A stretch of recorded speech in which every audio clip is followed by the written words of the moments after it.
So where were you born? I was born in a house on Adams Street on the corner of Polier and Adams, in my Uncle Martin's house, on June 8th of 1932. Okay. Do you want to go in a little bit about your family, your like schooling?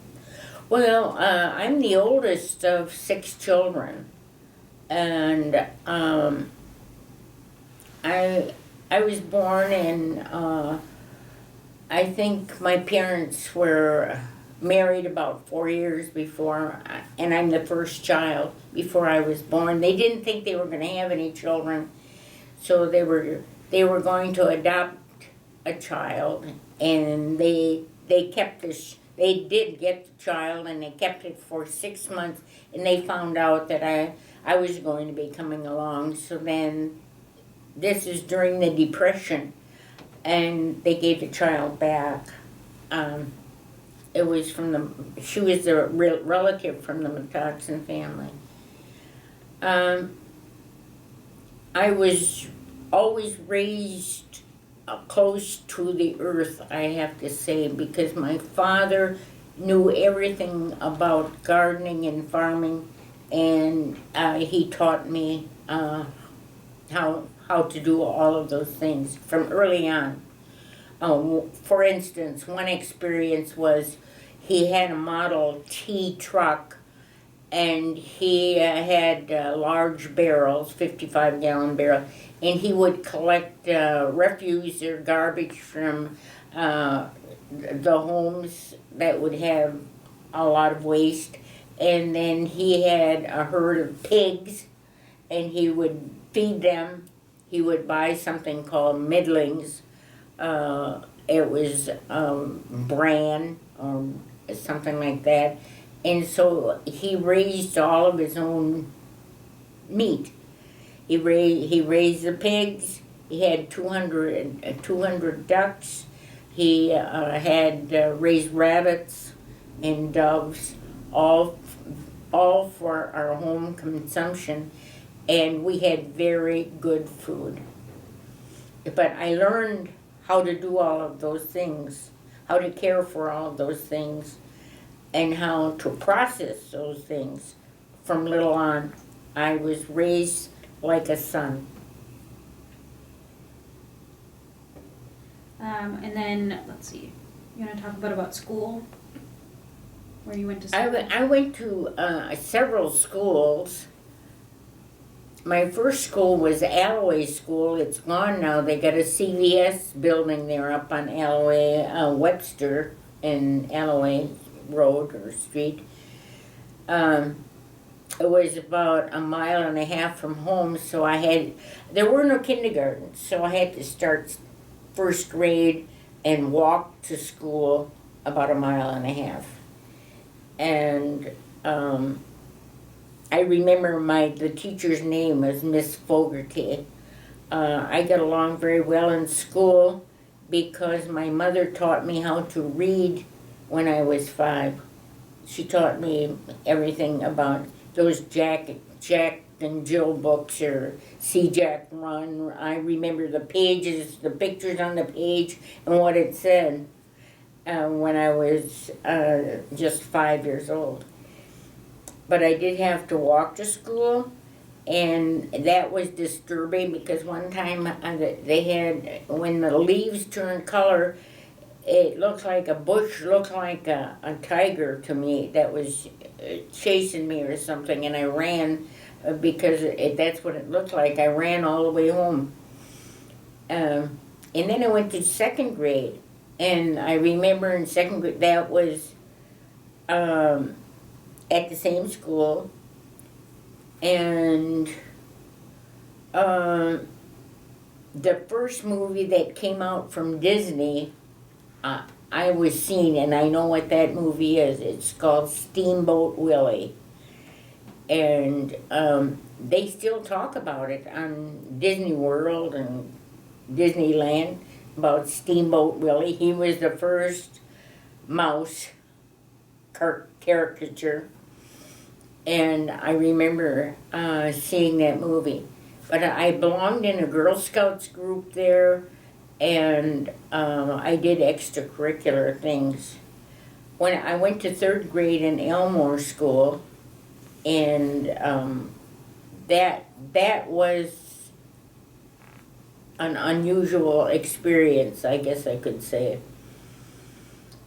I drew. I was tried to be an artist, so I drew a picture of geisha girls. I did not know what geisha girls were, but I knew what they looked like, so I drew them with some cherry blossoms. And I like to draw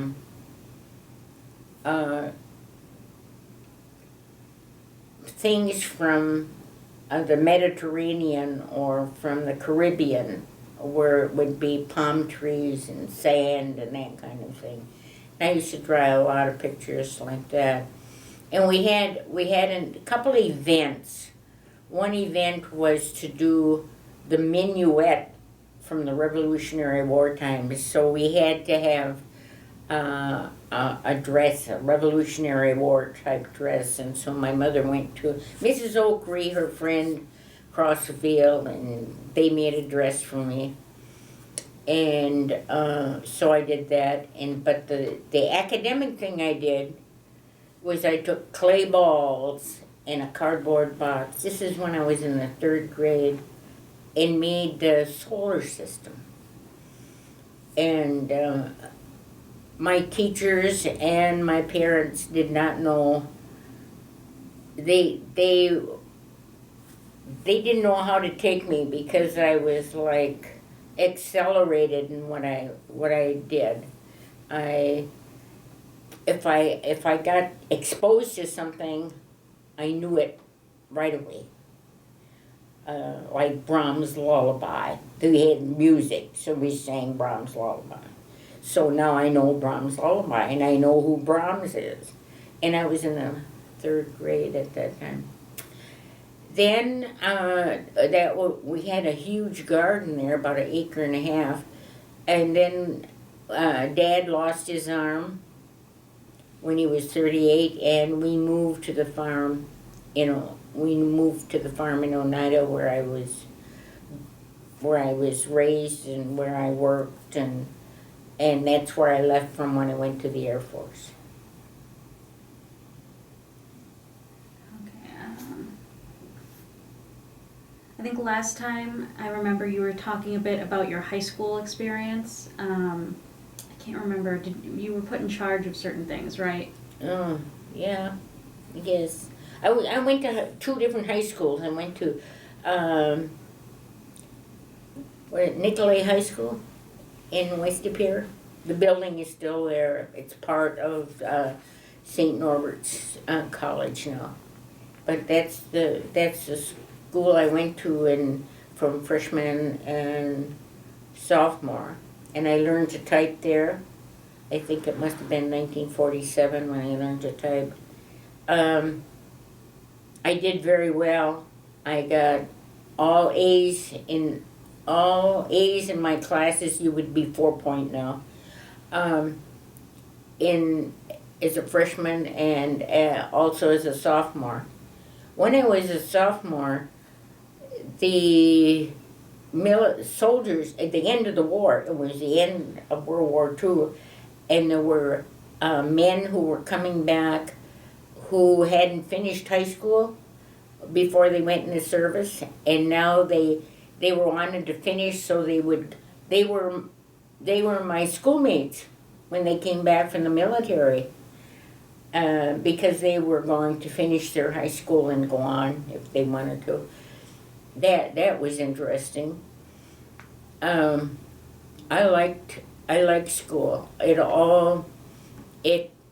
was perfect. For instance, we were studying about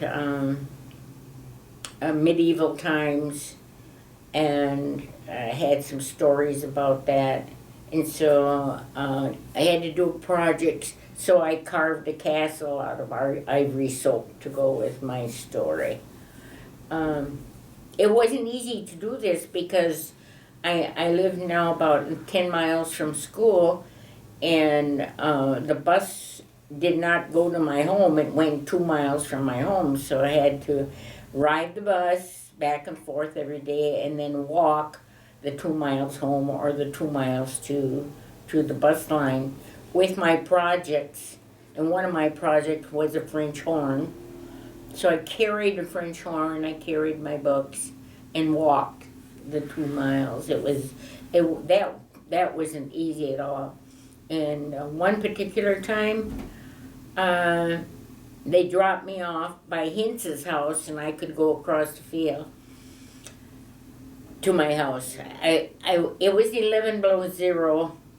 I went down the plowed field. It was very difficult. The wind was blasting me, and it had thawed. This was February, and it had thawed, and there was a layer of water on top of the ice, and then there was a thin layer of ice that had frozen over on that, and I fell through that ice, and I kept plowing along. I could have not made it that time, and then I had to go up the other hill, and I went up to Tony Van Schindel's house because that would be in a straight line, and they thought I was in a war because I had a bloody nose and that froze on my face. My fingers froze, but I made it home.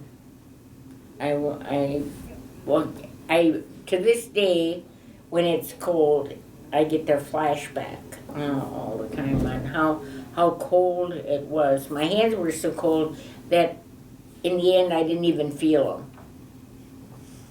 them. That this is difficult for me to get to school, and there were no other people. I had 2 miles to walk either way, just our family. So that was, I did it, but it was not easy. Guess I have to say that. So what when you ended up getting into the military, what pushed you to join?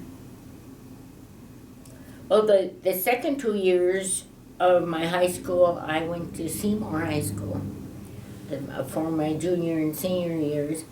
And in the senior year, we had part of our projects were to write about 2 things that we would wanted to do after graduation. If we wanted to go to school for further school or some employment, training, or so I wrote 2 things. I wrote about the United States Air Force, and I wrote about farming because I love farming. I even had our teacher, our superintendent, Mr. Patchett, and the ag teacher come to our farm, and I gave them a tour and told them about everything that I did and everything that I knew. And they were impressed, but they would not let me go into farming at the school because they said, in FFA, Future Farmers of America, there would be all young men, and they would be talking about husbandry, animal husbandry. Well, that prohibited me from being in those classes. So that was, I was discriminated against in high school. And me, who had, later on, they were talking about animal husbandry, and after I got married, I had 8 children. Now, who would know more about those kinds of things than I would? But they wouldn't allow me to join the Future Farmers and then my mother insisted I take office practice. And she said, you didn't have to go to school then. I mean, it wasn't required for you to go to high school. After 8th grade, all the farm kids, they graduated from 8th grade and they stayed home. and help with farming.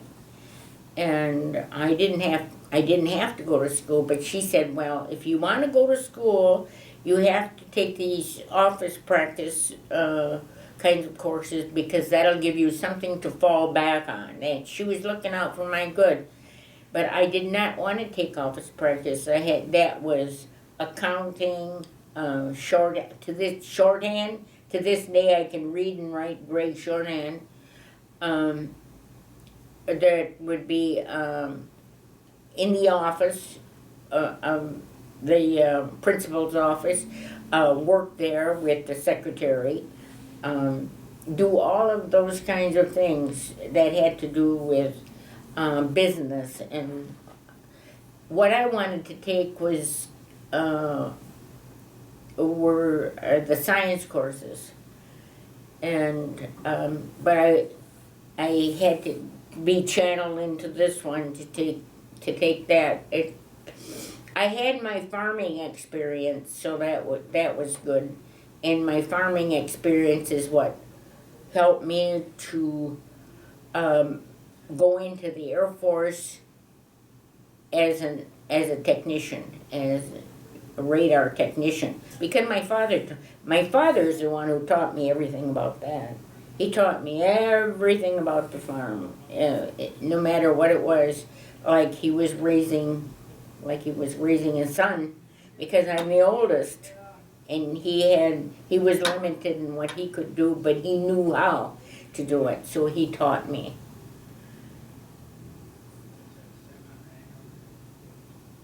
Okay, so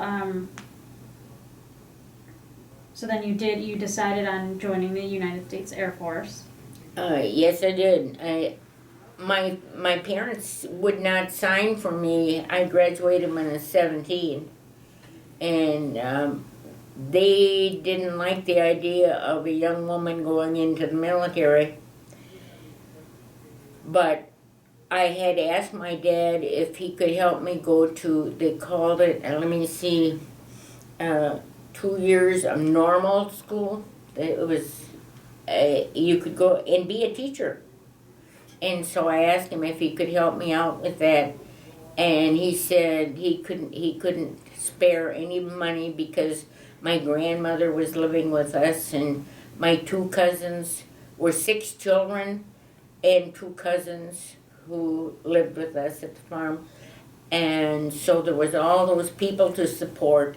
So he said he couldn't help me at all. So my birthday's in June. So the day after my birthday, I went to the recruiting office and signed up. And they would have taken me right then.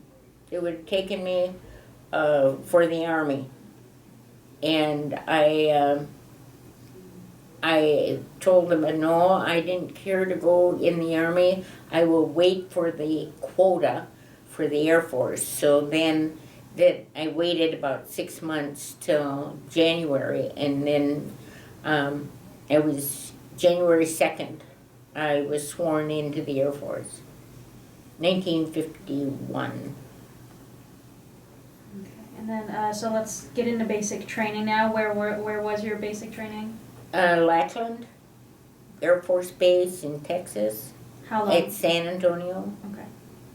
How long? It was only 7 weeks. They had a rush on to train the military because the Korean War, police action they called it, was in full swing at that time, and they had to push the military through with exhilarated training and training a basic, and then move them on to whatever it was that they were going to do. I was there for 7 weeks, and then I was shipped to Keesler Air Base in Mississippi for Airborne Radar Tech School. I was the only woman in the United States Air Force to be in that position at that time. Now, women are up there on the space station, and they're going to the moon. They're programmed for women to go to the moon. But when I was in, that was very unusual for me to be in the position I was in. What was your occupational specialty? Air Force radar technician. I had an AFSC. AFSC is Air Force Specialty Code, and my Air Force Specialty Code was 32290. That was the highest you could get in that position. So that's what I did when I was. I had that specialty code when I was 18, and I was a sergeant when I was 19. Okay. Can you describe sort of the camp and the facilities, what your day was like? Well, in basic training, I lived in a wooden barracks with no insulation, and it was like not finished on the inside. Sometimes you'll see some pictures in military films or something with these kind of barracks. They were standard kind of barracks. They're wooden, two-story affairs, and that's where I was for basic training. And we had a freak storm in early February of sleet and rain and snow. And so I have photos of this. It was cold.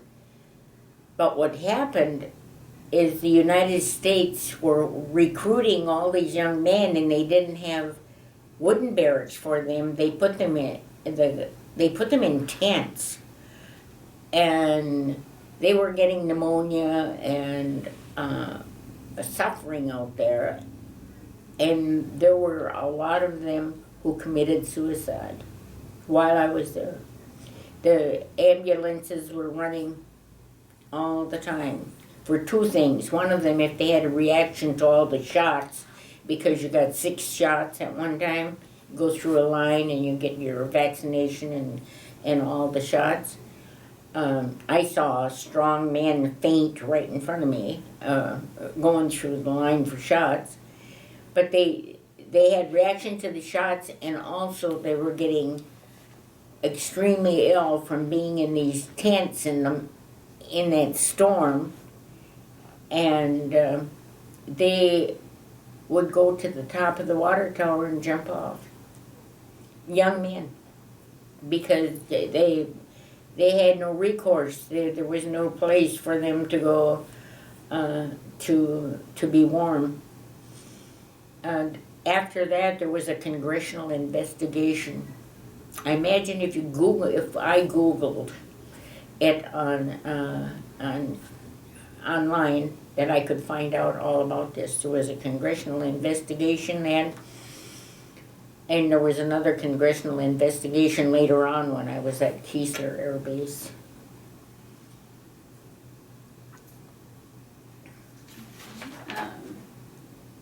So what was life like? What did you do for fun while you were there? Did you make any friends?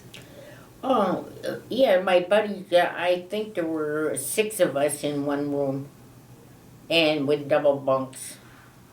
And this in basic training, this is where you had to make your bed so a quarter would bounce on your blanket.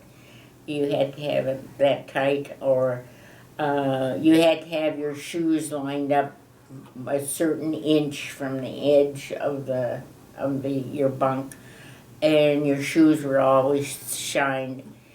And I had I think my bunkmate up above me was Maggie Anderson, and she was so worried about her shoes that they would not pass inspection, so she asked me to polish them, and I did, and her shoes got a commendation and mine got a gig, and I polished both pairs of shoes. But that's the way things were in basic training.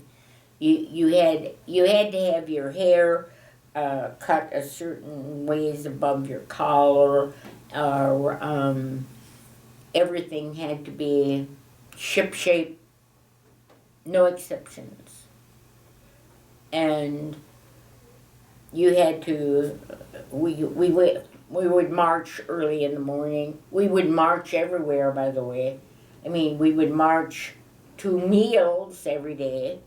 We would march to physical training, climbing ropes and all those things that you had to do. And then, before we left, we had to march to a dance. I thought that was pretty unusual. But there were, I was tough. I was raised on a farm, so all those things were easy for me to do. But there were women who were raised in the city and didn't know anything about these things, and sometimes they would faint or they would fall down during the marching. And if you're next to them, if say I was next to the person who fell down while they were drilling, I cannot pay any attention to them. I have to go and do what we have to do, because they got some crew to pick up the people and put them in ambulances. The one time I was out on the flight line, some senator was giving a presentation, and I can't remember what his presentation was, but he talked for a long time. And in Mississippi, it's hot on that, out there on that cement, and there were people dropping like flies, and the ambulances were coming and picking them up, and he kept, even though all that was going on, he just kept on talking, and we weren't allowed to pick up anybody or help them out.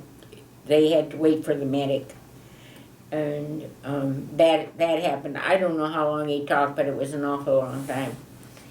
And all these people were in Mississippi. That's the hot weather, hot and humid.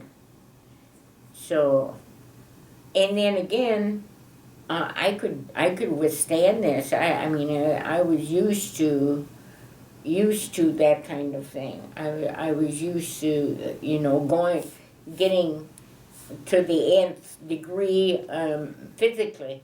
I was used to that. But a lot of the women that were there were not, and they were in training, and so that's what happened at that presentation. I remember it yet, like it was yesterday. But this senator or somebody giving this long dissertation out on the flight line.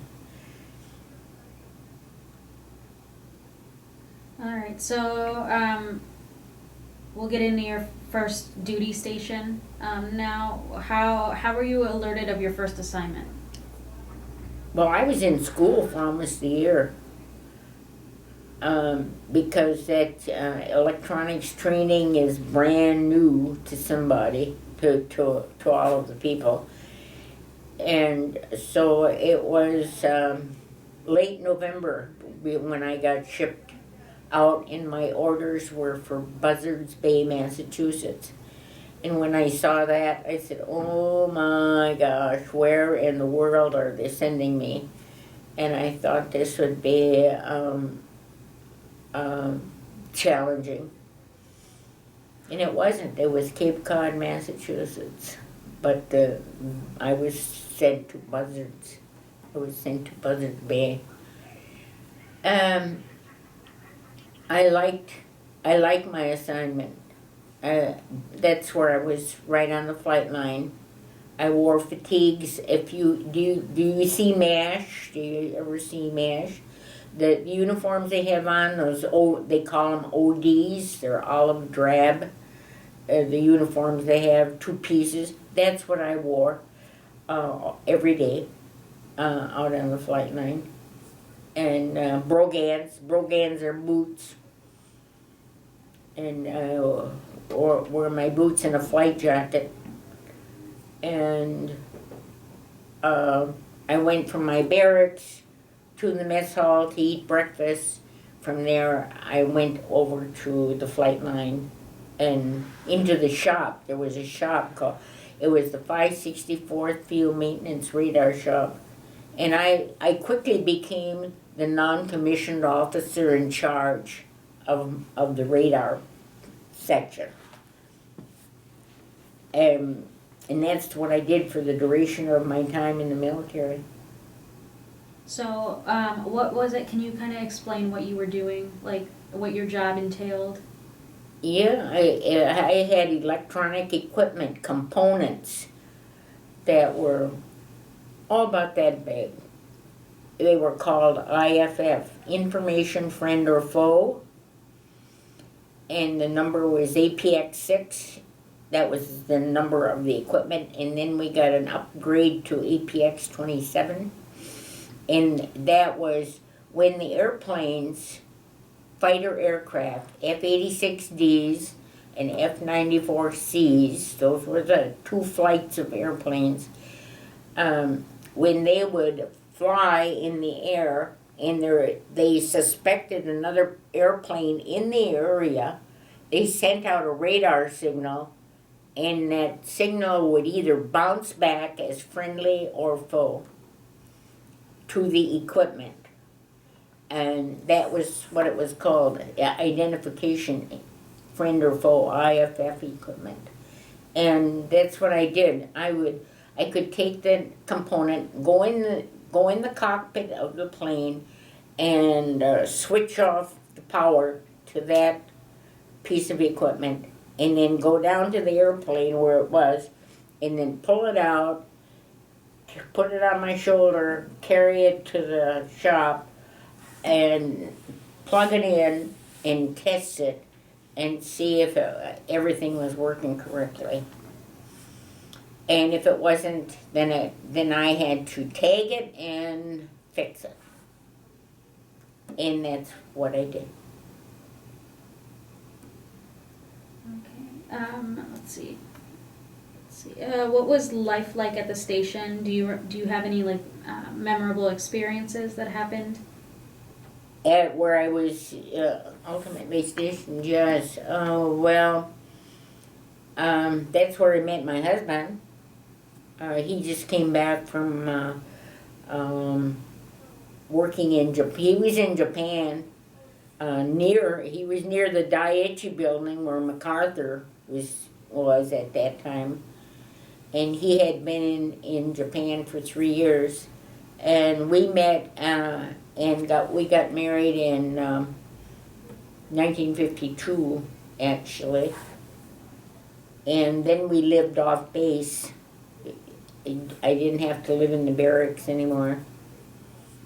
We lived off base in East Sandwich, Massachusetts. That's interesting because the house that I lived in was built in 1638.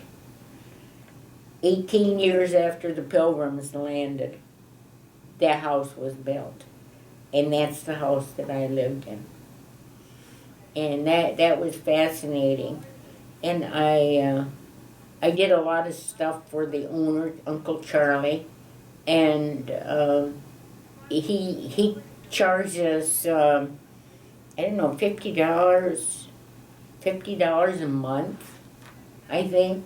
But this is 1952, and so the money is different than it is now.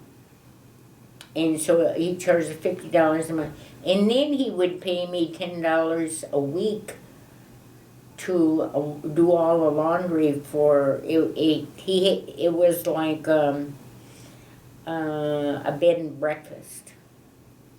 So that I did all the sheets and things like that for $10 a week. And so virtually we lived there free because it equaled out. And that was good. I went back there a couple of times since then. I think there was one story you told last time about there being like a false alarm or something that happened. or maybe it wasn't. Am I right? I don't know about false alarm. What? Tell me more. So It was something about where you guys were positioned. It was like there could be someone. Could possibly be an attack, and I think an alarm went off saying that there might be one. Or oh well. maybe. I didn't realize it, but I was in the Eastern Air Defense Command. That's protecting the eastern border of the United States. I did not even think about it until years later that we were sitting ducks. If we had missiles and airplanes that were targeting other countries, later on it would be in the Cold War, and if we had, then those countries had missiles that were targeted at us. And if somebody pushed a button, we would be obliterated.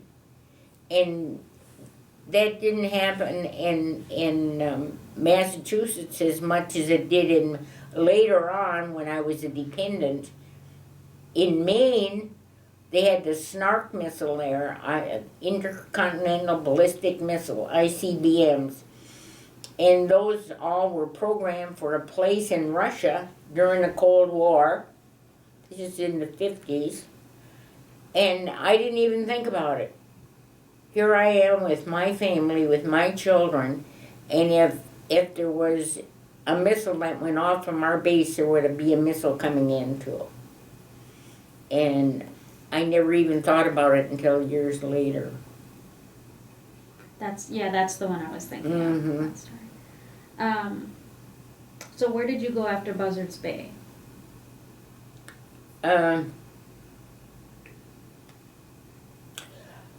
We left Otis, and my husband had to go to some training at Keesler Air Base, so we went back down to Florida and over to Keesler, and then we did a tour out west to the Navajo Reservation and on up to Wisconsin. And Gail was not a year old yet. And then my husband, Wilfred Ellis, left for Germany in the summer, in June of 1954, and I left for Europe with Gail in October of 1954. I sailed. We did, Gail and I. Gail was 13 months old.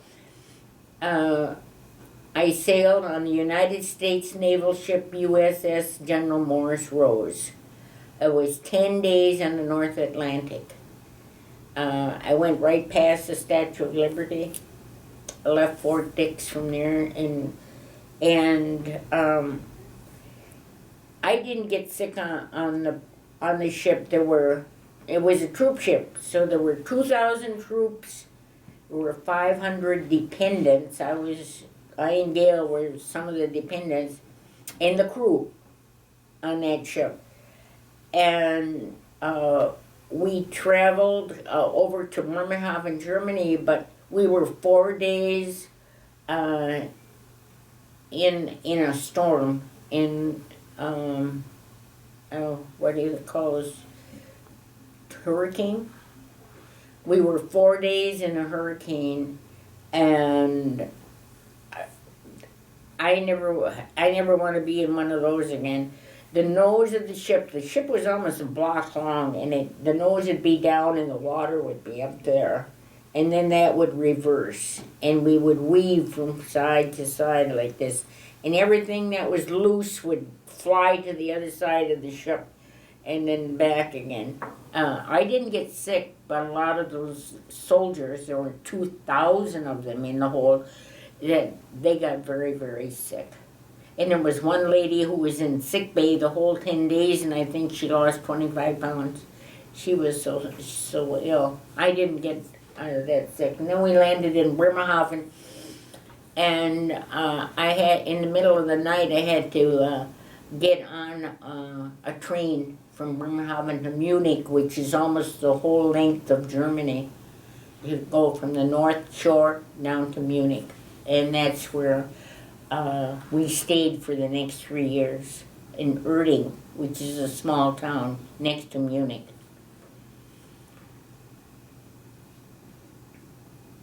Okay. Were you assigned anywhere else after, or no? You just followed you were a dependent after. I was a dependent for the next 12 years, myself and my children.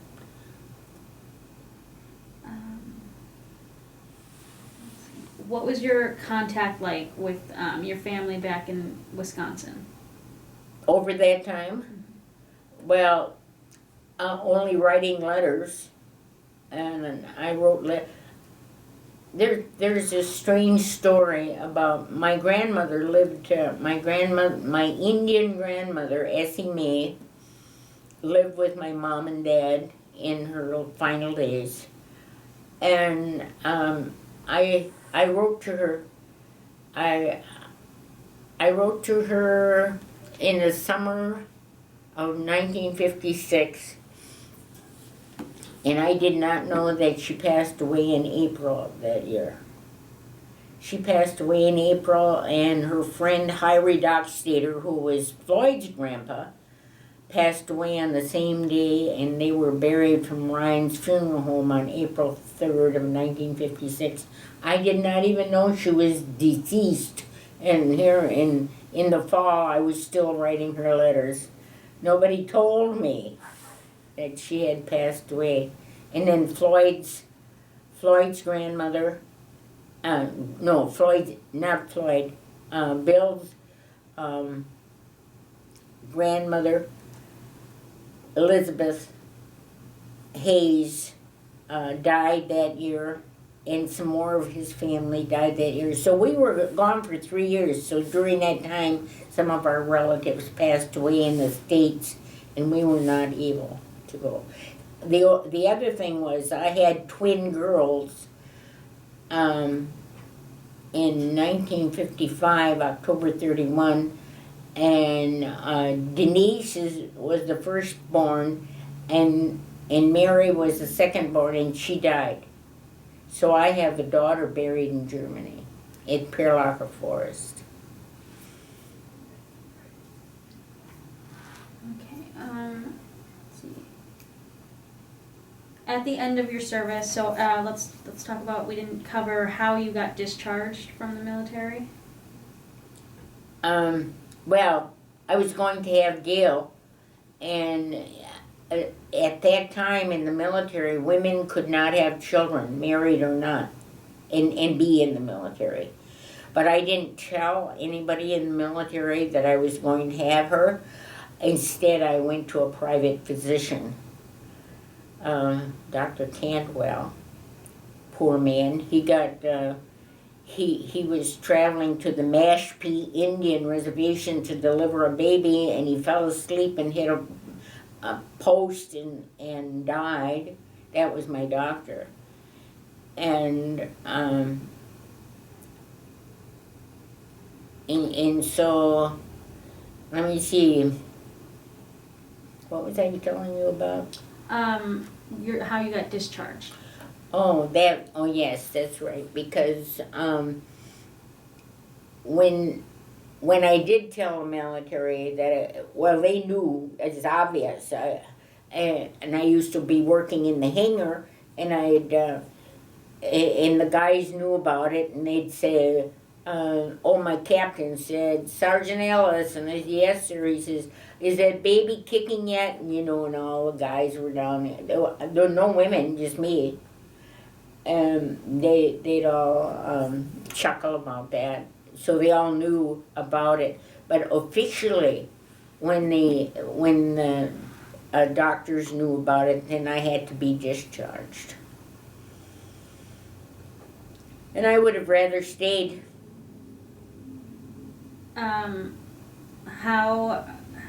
So, let's see. Yeah, I guess the next question was, how did you feel about your discharge?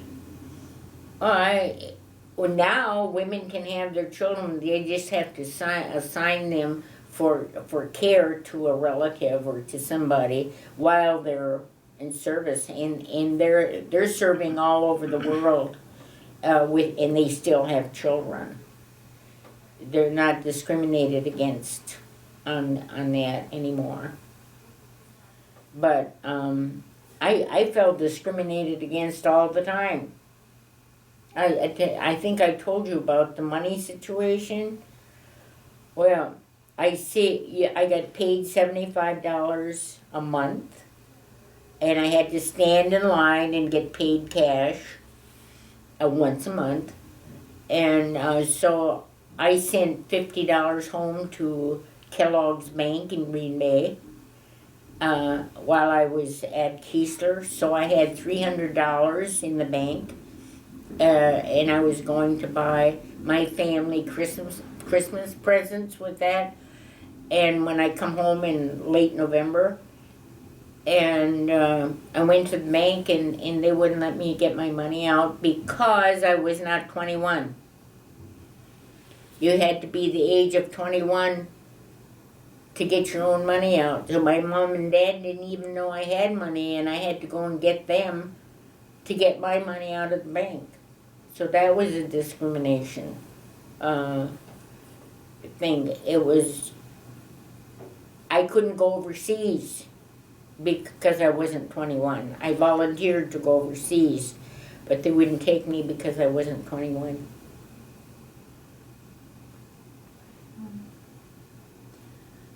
So what did you end up doing? I guess we kind of covered that a little bit. What did you end up doing after you left the service?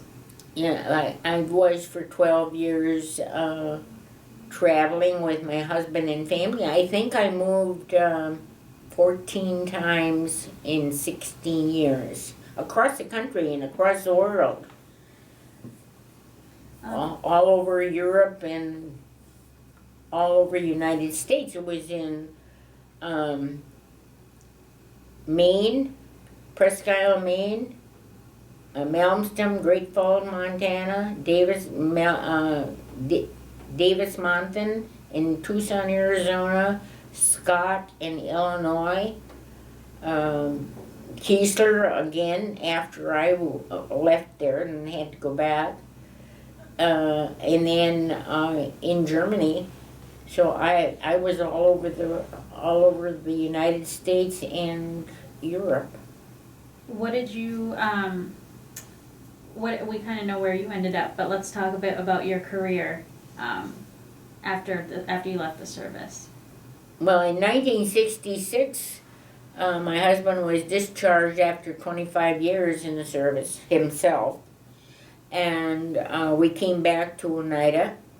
And in 1967, I was asked to run for office for the business committee of Oneida, and I turned them down. Norbert Hill Sr. and Oscar Architect came to my house, and they came 3 times and wanted me to run for office, and I said, well, the third time I said, well, put me on the ballot. If I win, I'll be there. And so that was 1967, and I've been here ever since. It's 1967, 52 years.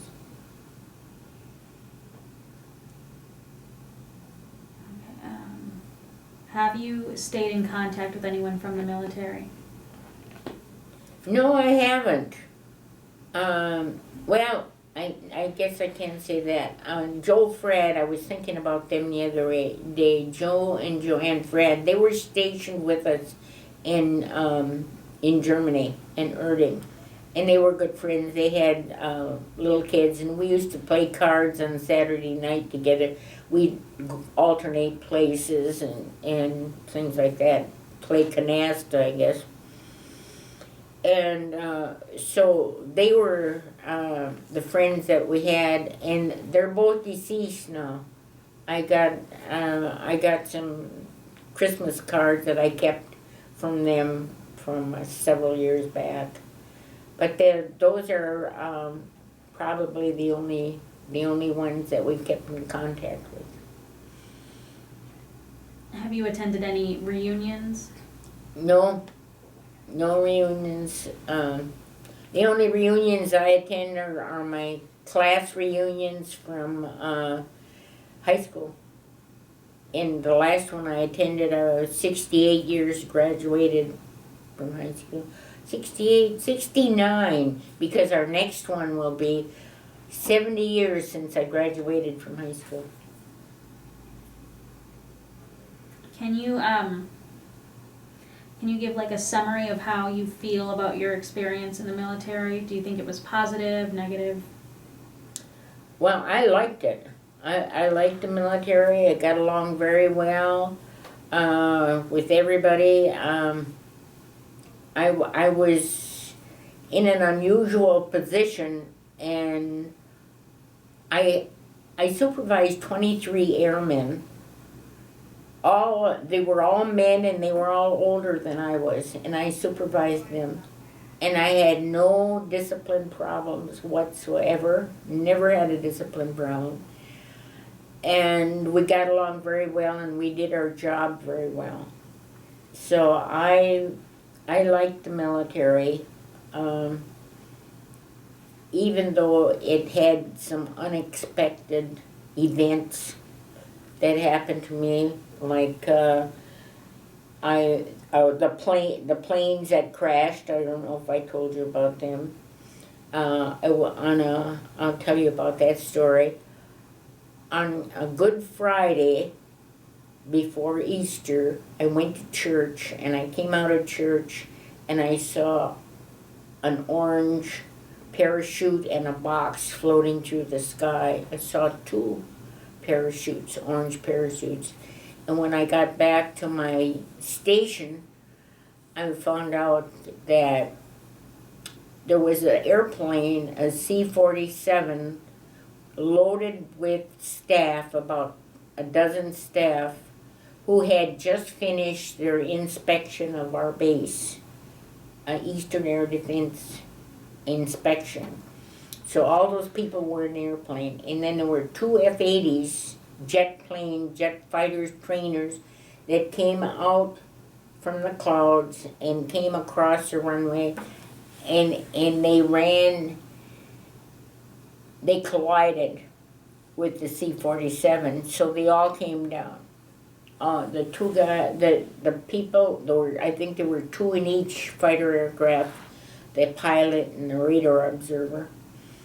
So those were in there, and there were about 12 people in the C-47, and they all came down in the end of the runway, all deceased. And my job, I had something to do with that too, because I had to reclaim the equipment and tag it, and there were body parts in my equipment. And so that was on that Good Friday. So that was a major event while I was serving there, and I had a part in it also. I think I do remember that story now, yeah. How did your experience in the military change you or change the path of your life? Well, if I had been a farmer, I probably would have a huge farm, at the time. That was my other option. And I liked it, and I still like it. I had a lot of experiences, life experiences, that nobody else had an opportunity for. I mean, I got to know the desert because I was stationed there. I got to know, and I studied the history as I went along of the places where I was. And we often went to ghost towns with the children. We went to places with the children. So we got to know things, and they got to know things that they otherwise wouldn't know. And as a result, my four oldest children went to the Institute of American Indian Arts in Santa Fe. And if I hadn't been in the Air Force and knew about these things, it probably wouldn't have happened.